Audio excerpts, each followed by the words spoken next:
நீங்கள் பார்த்துக் கொண்டிருப்பது உங்கள் விஜய்.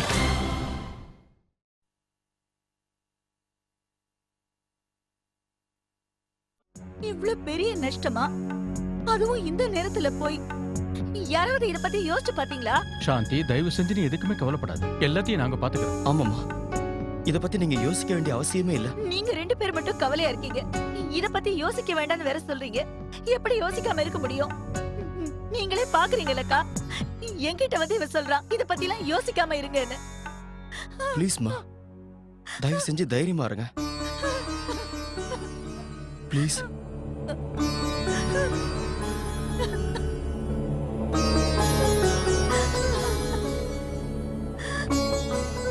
என்ன இதெல்லாம்? நீ இத பத்தி அவர்கிட்ட சொன்னியா இல்லையா? இப்பவே இந்த நிமிஷமே அவரை கிளம்பி வர சொல்லு. நீ தயவு செஞ்சு நீங்க எதுக்கு கவலைப்படாதீங்க. அங்க இருக்கிற வேலைகளால அண்ணனே ஏற்கனவே டென்ஷன்ல இருக்காரு. இத பத்தி அவர்கிட்ட சொல்லி அவரையும் டென்ஷன் ஆக்க வேண்டாம். இன்னும் 2 நாள்ல பெரிய பண்டிகை வரப்போகுது. இந்த வருஷமும் எல்லா வருஷங்களையும் மாதிரியே நீங்க தீபாவளி பண்டிகையை கொண்டாட போறீங்க. எந்த குறையும் இல்லாம கொண்டாட போறீங்க. அப்புறம் இந்த விஷயத்த நாங்க ஏன் முதல்லயே சொல்லலன்னா, இந்த பண்டிகை நேரத்துல உங்களை கஷ்டப்படுத்தி வேதனைப்படுத்த கூடாதுன்னு தான். நீங்க இவ்ளோ கஷ்டப்படும் போது நாங்க எப்படி இந்த பண்டிகையை சந்தோஷமா கொண்டாட முடியும் சொல்லுங்க? அம்மா, அர்ச்சனா. மேனேஜர் தான் கால் பண்றாரு. ஹலோ, சொல்லுங்க. சரி சரி, நாங்க உடனே கிளம்பி வரோம். வா கார்த்திக், நீங்க 2 பேரும் ஜாக்கிரதையா இருங்க. நாங்க வரது கொஞ்சம் நேரம் ஆகும். நீங்க சாப்பிட்டுட்டு ரெஸ்ட் எடுங்க. வா கார்த்திக்.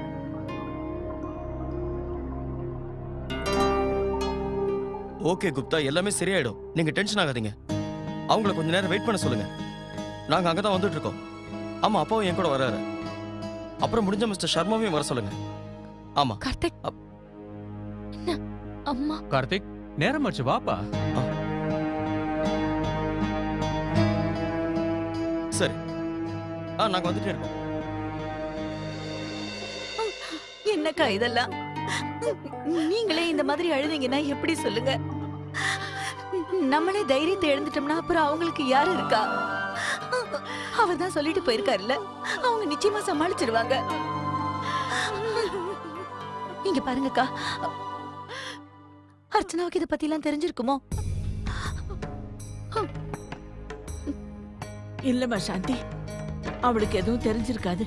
அர்ச்சனா இப்ப இருக்கிற நிலைமையில கார்த்திக் அவகிட்ட இத பத்தி எதுவும் சொல்லி இருக்க மாட்டான். அவளையும் பிறக்க போற குழந்தையும் கஷ்டப்படுத்தணும்னு நினைக்க மாட்டான். அப்புறம் அவங்க இந்த விஷயத்த பத்தி நம்ம கிட்டயே சொல்லல. அப்படி இருக்கும்போது அவகிட்ட எப்படி சொல்லுவாங்க? ஆமாக்கா, இத பத்தி அர்ச்சனாவுக்கு தெரியும்னு சொன்னா கார்த்திக் நம்ம கிட்ட முன்னாடியே சொல்லிருப்பான். அவரும் நம்ம கிட்ட சொன்னார் இல்ல, நம்மள தவிர இந்த விஷயம் வேற யாருக்கும் தெரியக்கூடாதுன்னு சொல்லியிருக்காரு. அப்படி இருக்கும்போது அர்ச்சனாவுக்கு இந்த விஷயம் தெரிஞ்சிருக்காது. அதனால நம்ம 2 பேரும் கூட இந்த விஷயத்தை பத்தி அர்ச்சனா கிட்ட எதுவுமே சொல்ல வேண்டாம்க்கா. முடிஞ்ச வரைக்கும் இந்த விஷயத்தை நம்ம அப்படியே மூடி மறைச்சிடலாம். கண்டிப்பா மூடி மறைச்சுதான் ஆகணும்.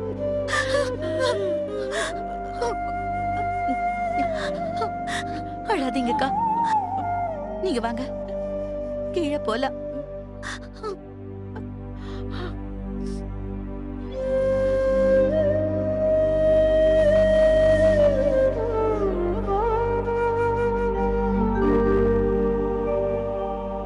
அம்மா, நீங்க 2 பேரும். அர்ச்சனா, நானும் அக்காவும் தீபாவளி பொருள் எல்லாம் பார்த்துட்டு வரலான்னு போனோம். எல்லாத்தையும் எடுத்து வைக்கணும் இல்லம்மா? சரி, அப்புறம் கார்த்திக்கும் அப்பாவும் பூஜை முடிஞ்ச உடனே ஆபீஸ்க்கு கிளம்பி போறதுலயே குறியா இருக்காங்க. இது தீபாவளி பண்டிகை நேரம்ல, அதனால வேலை கொஞ்சம் அதிகமா தான் இருக்கும். ராத்திரி பகல்னு பார்க்காம அவங்க வேலை பார்த்தாங்க. கார்த்திக்கும் என்கிட்ட இத பத்தி சொன்னாரு. இப்பெல்லாம் அவங்களுக்கு சேல் டபுளை விட அதிகமா இருக்காம். கிளையண்ட் எப்ப என்ன பொருள் வேணும்னு கேட்டாலும் உடனே கொடுத்தாகணுமா. இது தீபாவளி டைம், முடியாதுன்னு சொன்னா நல்லா இருக்காதல்ல? அதுவும் உண்மைதான். ஆனா பரவாயில்லமா அர்ச்சனா, இது எல்லாமே கொஞ்ச நாள் தானே. அம்மா, அது இன்னைக்கு ரொம்ப நல்ல நாள். இன்னில இருந்தே விளக்கேத்தி வச்சா நல்லா இருக்கும்னு நினைக்கிறேன். அப்பதான் அந்த லக்ஷ்மி தேவியோட கருணை எப்பவுமே நம்ம குடும்பத்துக்கு துணையா இருக்கும்.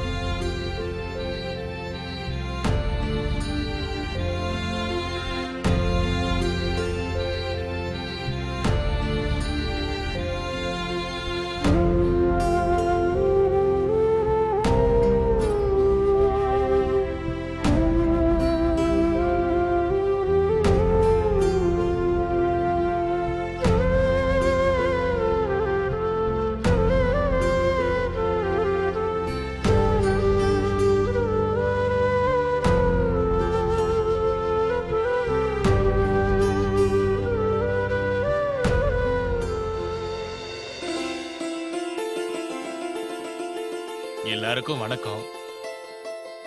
வணக்கங்க. அதாவது நகைக்கடைக்காரர் அனுப்பி வச்சாரு. அப்படியா? சரி சரி வாங்க. வாங்க வாங்க.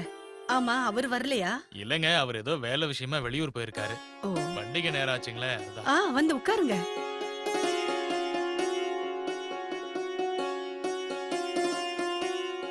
இந்தாங்க நீங்க கேட்டது. 3 செட்டு வேணும்னு சொன்னீங்கல்ல, இதுல இருக்கு. நகை கடைக்காரர் அனுப்பியிருக்காருன்னா எல்லாம் சரியா தான் இருக்கும். அப்புறம் புதுசா ஏதோ நகை வந்திருக்குன்னு அதையும் அனுப்பி வச்சிருக்காரு. உங்களுக்கு அதை காட்டவா? ஆ, கண்டிப்பா காட்டுங்க. சரிங்க, இத பாருங்க.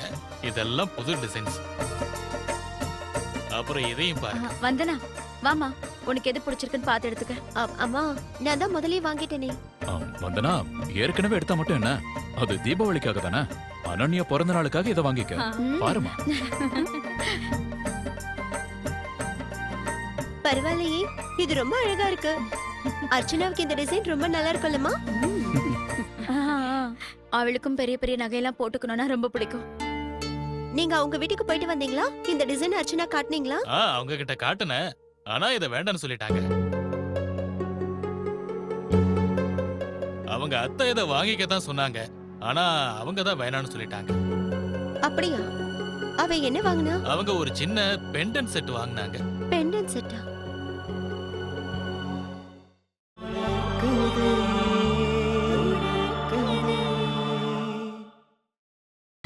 நீங்கள் பார்த்துக் கொண்டிருப்பது உங்கள் விஜய். என்ன நடக்க போகுதோ தெரியல. அர்ச்சனாவுக்கு முன்னாடி எப்படியோ இந்த விஷயத்தை சமாளிச்சிட்டோம். ஆனா இன்னும் எத்தனை நாளைக்கு இந்த விஷயத்தை இப்படியே மறைக்கிறது? ஆனா இப்ப இந்த விஷயத்த நாம மறைச்சே ஆகணும்.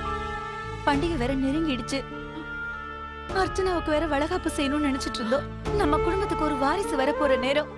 இப்ப போய் இந்த மாதிரியா?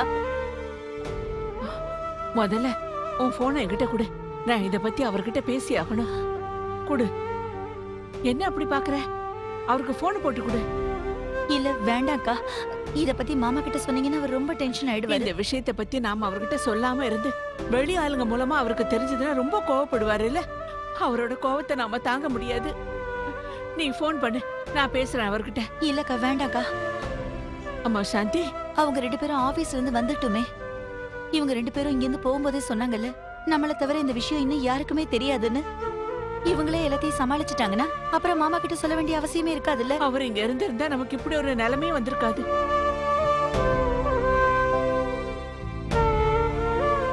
தயவு செஞ்சு நான் ஏன் இவ்வளவு தூரம் சொல்றேன்னு புரிஞ்சுக்க. அவங்க 2 பேரும் எல்லா விஷயத்தையும் நம்ம கிட்ட வெளிப்படையா சொல்லலன்னு தான் நான் நினைக்கிறேன். ஆனா அவங்க முகத்தை பார்க்கும்போது எனக்கு நல்லா புரியுது. இது ஒண்ணும் சின்ன நஷ்டமா இருக்கிற மாதிரி தெரியல. ஏதோ பெரிய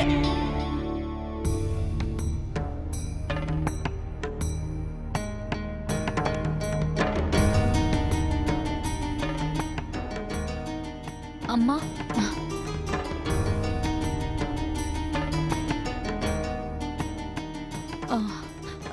நீங்க 2 பேரும் இங்க தனியா என்ன பண்ணிட்டு இருக்கீங்க? வாங்களே, ஹால்ல போய் உட்காந்துக்கலாம். தனியா இருக்கிறதுக்கு எனக்கு ஒரு மாதிரியா இருக்கு. ஆ. பெரியம்மா, உங்களுக்கு டீ போட்டு கொண்டு வரவா? எனக்கும் டீ குடிக்கணும்னு ஆசையா இருக்கு. ஆனா அர்ச்சனா, இப்ப நீ சாப்பிடுற நேரம். அம்மா, இந்த பண்டிகை நாள்ல நான் உங்க எல்லார் கூடயும் சேர்ந்து சாப்பிடணும்னு ஆசைப்படுறேன். கார்த்திக்கும் அப்பாவும் முதல்ல வரட்டும், அதுக்கப்புறம் எல்லாரும் சேர்ந்து உட்காந்து சாப்பிடலாம். சரி, இப்ப சொல்லுங்க, உங்களுக்காகவும் டீ போட்டு கொண்டு வரவா? நான் டீ போட்டு கொண்டு வரேன். அம்மா, நான் போட்டு கொண்டு வரேம்மா. நீங்க 2 பேரும் இங்க உட்காந்துட்டுருங்க.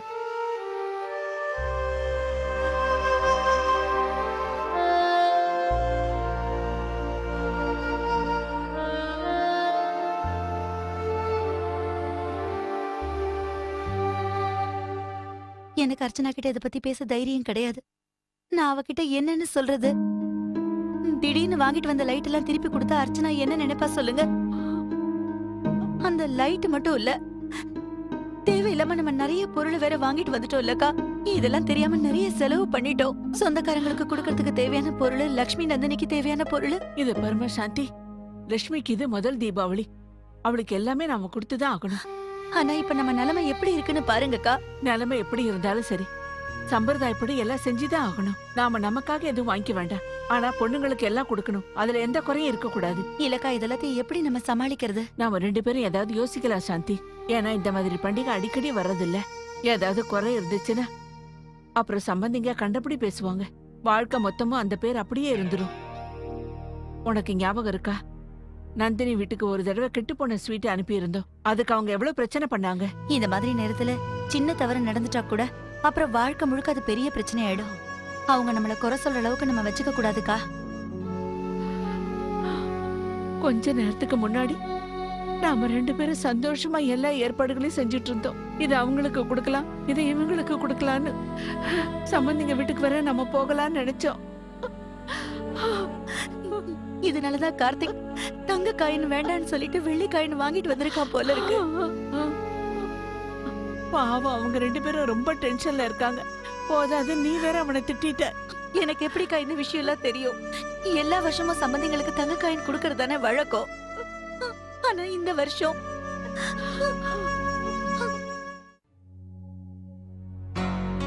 அப்பா ம்? இப்பதான் மிஸ்டர் அகிலேஷ் கிட்ட பேசினேன். அவர் என்ன சொன்னார்னா, சில யூரோப்பியன் கம்பெனிஸோட ஷேர்ஸ் எல்லாம் கொஞ்சம் அதிகமா இருக்கான். நம்ம வாங்கின ஷேர்ஸோட ரேட் கூட அதிகமாகிறதுக்கு வாய்ப்பு இருக்கா? அப்பா நீங்க வேணா பாருங்க, அடுத்த வருஷம் நம்மளோட இன்கம் இதை விட அதிகமா இருக்கும். ரொம்ப சந்தோஷமா இருக்குண்ணா. இந்த ஒரு வருஷத்துல 3 வருஷம் லாபம் கிடைச்சிருக்கு. ஆ, கண்டிப்பா இது எல்லாமே நம்ம கஷ்டப்பட்டதால தான். நேர்மையான சிரமத்துக்கு கிடைச்ச பலன். ஆ. நம்ம ஆபீஸ்ல வேலை பார்த்த எல்லாருமே ரொம்ப கஷ்டப்பட்டு தான் வேலை பார்த்தாங்க. எங்கேயும் எந்த குறையும் வைக்கல. அப்படி இருக்கும்போது கார்த்திக் அவங்களுக்கு போனஸ் கொடுக்காம எப்படி இருக்கிறது? நஷ்டம் ஏற்பட்டிருக்குன்னு சொன்னா அது நாம செஞ்ச தவறுதான். நம்ம தீபாவளி பண்டிகை எப்படி வேணா இருக்கட்டும், ஆனா அவங்களுக்கு எல்லாம் நாம செய்ய வேண்டியதை செஞ்சாகணும். நம்ம ஆபீஸ்ல வேலை செய்யறவங்க எல்லாம் ரொம்ப நியாயமா கஷ்டப்பட்டு வேலை செஞ்சாங்க. அதனால நான் என்ன நினைக்கிறேன்னா, இந்த வருஷம் தீபாவளி போனஸோட சேர்த்து இன்னும் கொஞ்சம் பணம் கொடுக்கலாம்னு நினைக்கிறேன். ஏன்னா நம்ம அனன்யாவோட முதல் பிறந்த நாள் வருதுல. ஓ அப்பா நான் ஏற்கனவே அவங்க கிட்ட பேசிட்டேன். நம்ம கம்பெனி அக்கௌண்ட்ல அவ்வளவு பணம் இல்ல. ஆனா நாம ஏதாவது செஞ்சாகணும். அப்பா உங்களுக்கு ஞாபகம் இருக்கா, எல்லா வருஷமும் தீபாவளிக்கு நாம எப்பவும் ஏதாவது வாங்குவோம். ம். ஒண்ணு கார் வாங்குவோம், இல்ல வீட்டுக்கு தேவையானது ஏதாவது வாங்குவோம்.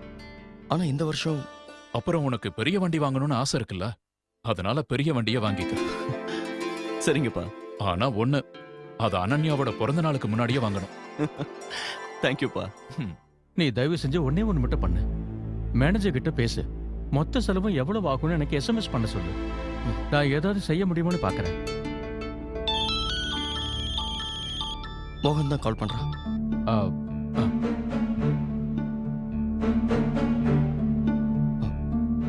ஹலோ மோகன். சாரி கார்த்திக், நீ ஃபர்ஸ்ட் கால் பண்ணப்போ சரியா பேச முடியல. கிளைண்ட்ஸ் வேற பக்கத்துல இருந்தாங்கடா. சரி சொல்லு, என்ன விஷயம்? எது கால் பண்ணிருந்த?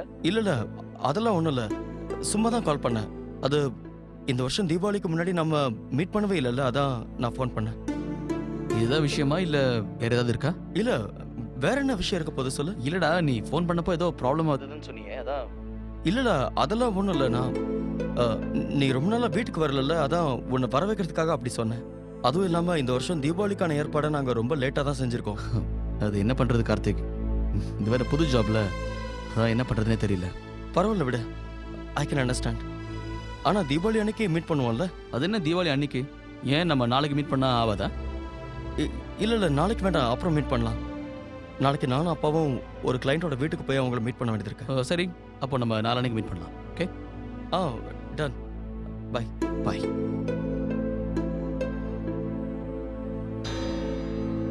அப்பா, நீங்க மோகன் கிட்ட ஏன் எதுவும் சொல்ல வேண்டாம்னு சொன்னீங்க? அது எதுக்காகன்னா, நாம ஏற்கனவே டென்ஷன்ல இருக்கோம். நம்ம டென்ஷனை எதுக்காக நாம மத்தவங்களுக்கு கொடுக்கணும்? மாப்பிள்ளைக்கு இப்பதான் ஒரு புது வேலை கிடைச்சிருக்கு. அவங்க சந்தோஷமா இருக்காங்க. ஆமாப்பா, நீங்க சொல்றதும் கரெக்ட் தான். நான் அதெல்லாம் யோசிக்கவே இல்லை. திடீர்னு அவனுக்கு ஃபோன் பண்ணிட்டேன்.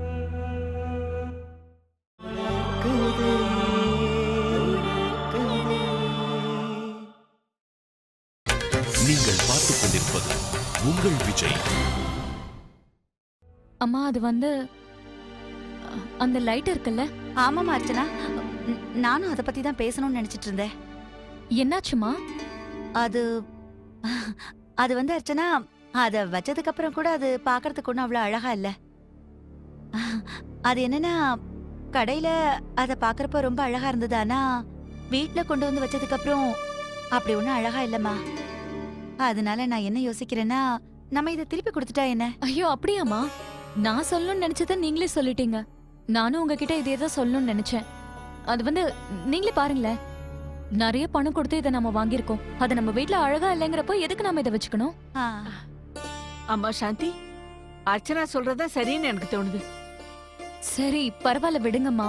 இப்போ ஒன்றும் டைம் ஆயிடல இல்ல, நாம இதை திருப்பி கொடுத்துடலாம். ஆ சரிம்மா. அப்புறம் அம்மா, இன்னும் நம்ம நிறைய வேலையெல்லாம் செய்ய வேண்டி இருக்குல்ல, அதனால என்கிட்டயும் ஏதாவது வேலை கொடுத்தீங்கன்னா நான் செய்வேன். அர்ச்சனா, எல்லா வேலையும் நாங்களே செஞ்சிட்டோம். இல்ல பெரியம்மா, அது நந்தினி அக்காவுக்கும் லக்ஷ்மிக்கும் gift தரணும் இல்ல, அதையெல்லாம் நம்ம இன்னும் பேக் பண்ணவே இல்லையே. அந்த வேலையை செய்யறது ஒன்றும் அவ்வளவு கஷ்டமும் கிடையாது. அதை நானே செஞ்சிடுறேன். அதுக்குல வேண்டாம் அர்ச்சனா, அது என்ன அவ்வளவு பெரிய வேலையா? எல்லாமே பாக்ஸ்ல இருக்கு, அத கவர் போடணும் அவ்வளவுதான். அத நான் பாத்துக்கிறேனே. ஆனா நான் எதுவுமே செய்யாம இருக்கணுமா? இத பரம அர்ச்சனா, நீ நல்லா ஓய்விடு, அதுவே போதும். இந்த சின்ன சின்ன வேலைகள்லாம் நாங்க 2 பேரும் பாத்துக்கிறோம். அம்மா லைட் கடைக்காரங்க வந்திருக்காங்க. அட நீங்களா? அம்மா பாருங்கம்மா, இவங்களே வந்துட்டாங்க. மேடம் காலையில ஆ ஆ, அந்த லைட் எல்லாம் எடுத்துட்டு போங்க. சார் கிட்ட சார் கிட்ட நாங்க அப்புறமா பேசிக்கிறோம், முதல்ல இதை கொண்டு போங்க. வாங்கப்பா. சரிங்க.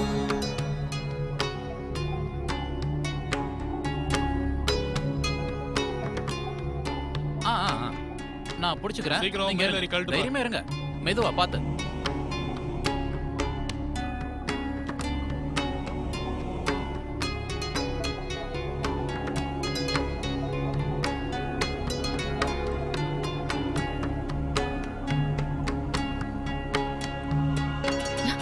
அட என்னப்பா அது மொத்தமா ஆஃப் ஆயிருச்சு? ஏன் இப்படி செஞ்சீங்க? எந்த வயரை புடிச்சு எழுதுங்கன்னு தெரியலையே. இத முதல்ல சரி பண்ணிடுங்களேன். அர்ச்சனா நீ பாத்துமா? அட அர்ச்சனா, அர்ச்சனா, சொல்லாம கொள்ளாம எங்க போயிட்டா?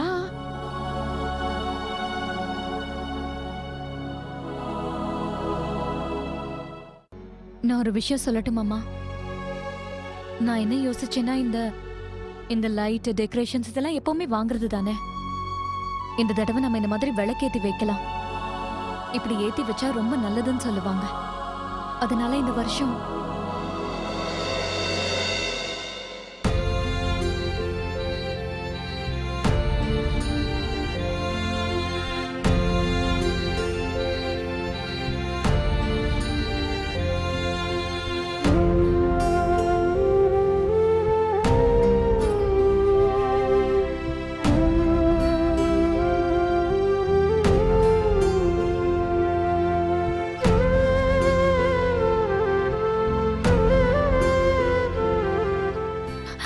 அம்மா ரொம்ப அழகா இருக்கல்ல? இது பாருங்க, அந்த லைட் நம்ம திருப்பி கொடுத்தது நல்லதா போச்சு. அதுல இவ்ளோ பிரகாசம் வருமா என்ன?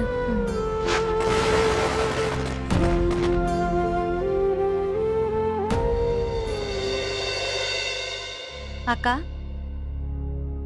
என்னோட நகையெல்லாம் கொண்டு வந்திருக்கேன். இத ஒரு தடவை நீங்க பாத்துருங்க. இது உங்களுக்கு ஏதாவது ஹெல்ப்பா இருக்கும். இத பாரு, இது நம்ம லட்சுமிக்கு முதல் தீபாவளி, அதனால எல்லாத்தையுமே நாம அவ வீட்டுக்கு கொடுத்து அனுப்பணும்.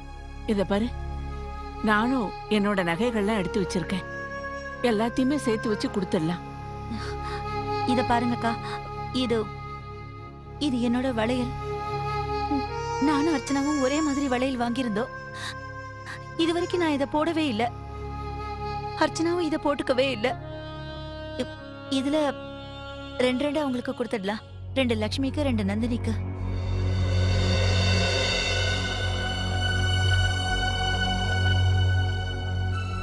இத பரமா சாந்தி, இது எல்லாத்தையுமே உள்ள வச்சுட்டு நாமளே எல்லாத்தையும் பேக் பண்ணிட்டோன்னு அர்ச்சனா கிட்ட சொல்லிடு. இது அவதான் செய்வேன்னு சொல்லி இருந்தா, இப்ப வந்து கேட்டா ஒன்னும் சொல்ல முடியாது.